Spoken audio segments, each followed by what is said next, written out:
আসসালামু আলাইকুম। মহান 21শে ফেব্রুয়ারিতে এসে জামাত এমন বিনোদন দিল, এই বিনোদনের চোটে একদম ছাদ বাগানে চলে আসছি কন্টেন্ট করার জন্য, আলোচনা করার জন্য। আমার মনে হয় কি এখন থেকে গান গাইতে হবে, বুঝছেন?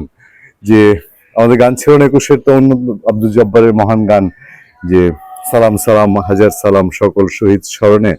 তা এবার থেকে দেখবেন এই নতুন জামানায় জামাত বিরোধী দল হওয়ার পরেই যেহেতু এই চেঞ্জ, গান গাইতে হবে যে সালাম সালাম শত সালাম গোলাম আজম স্মরণে।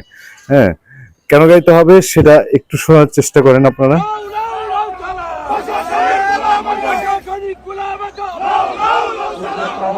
এখন বলেন আপনারা, 74 বছর সময় লাগছে গোলাম আজম মরে যাওয়ার পরেও, আরো 2-4-10 বছর লেগে গেল তাদের মনে করতে যে গোলাম আজম ভাষা সৈনিক লও লও লও সালাম।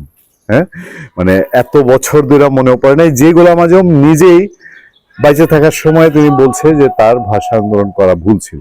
আচ্ছা, গোলাম আজম ভাষা সৈনিক, আমাদের তো বলতে কোনো দ্বিধা নাই, কোনো দ্বিধা নেই, কোনো বিষয় নেই। সে তখন বাংলাদেশের ছাত্র উচ্চশিক্ষা প্রতিষ্ঠানের স্টুডেন্ট, সে ভাষা শহীদ হলে এটা মেনে নিতে কি সমস্যা? এখন যে ভদ্রলোক নিজেই তার জীবনে বলে গেলেন, জীবনদার সাথে বললেন যে কি ভাষা আন্দোলন করা ভুল ছিল, কারণ হলো জামাতের এই আদর্শিক মানুষ, তারা মনে করেন জামাতে ইসলাম এবং পূর্বপুরুষ যারা, তাদের জামাতের মওদুদিবাদ বলেন, জামাতের অন্যান্য যারা বলেন, গোলাম আজম, সাইদি, নিজামী, মুজাহিদি, ওনারা সবাই তো মনে করতেন যে উর্দুই হচ্ছে মুসলমানের ভাষা আর বাংলা হচ্ছে হিন্দুর ভাষা।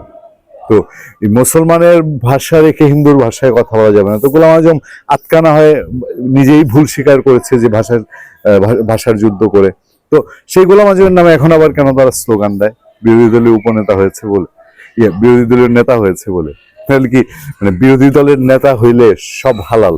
এতদিন কোরআনের নামে যা বলেছেন না জায়েজ, কোরআনের নামে যা বলেছেন হারাম, এখন বিরোধী দলীয় উপনেতা হইলে এটা হালাল হয়ে গেল।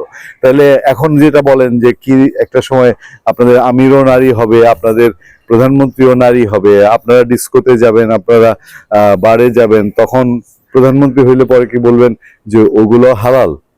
কারণ হচ্ছে আপনারা তো এক সময় শহীদ মিনারে নাজায়েজ বলেছেন, এই প্রশ্নটা করে ফেলেছে আমাদের সাংবাদিক ভাই মেহেদি। আচ্ছা, সেটাই যাব, তার আগে একটু শুনে নেই দুটা কথা। ফুল দিতে আসে না শহীদ মিনার, এবার আপনারা কি মনে করে আইলেন? এবার রাষ্ট্রীয় আচার হিসাবে জামাত এটা নাজায়েজ মনে করে? কোন রাজনীতিবিদ যখন কোন প্রশ্ন এড়িয়ে যায়, ধরা খায়, যেমন এই যে গত সরকারের স্বরাষ্ট্র উপদেষ্টা ছিলেন না জাহাঙ্গীর আলম চৌধুরী সাহেব, তিনি যখন যে কথাই সাংবাদিক এড়িয়ে যেতেন তখনই বুঝা যেত ডালমে কুচ কালা হয়। তিনি বহু মবের প্রশ্ন উত্তর এড়িয়ে গেছেন, বোঝা গেছে ডালমে কালা হয়। রাজনীতিবিদরা হয় উত্তর এড়িয়ে যান, নাহলে খেপে যান, টেম্পারমেন্ট হারিয়ে ফেলেন। মেহেদি আমাদের ঘনিষ্ঠ ছোট ভাই, একসাথে 2-2.5 বছর কাজ করেছি 21 টেলিভিশনে। ঠান্ডা মাথার রিপোর্টার, পরিশ্রমী রিপোর্টার, এবং খুব এক আও বাও বোঝে না, একদম এক মনে চলার মানুষ, কোনো সাথে পাচ্ছে নাই, নিজের জীবন নিয়ে, নিজের রিপোর্টিং নিয়ে আছে, খুব সময় সচেতন মানুষ।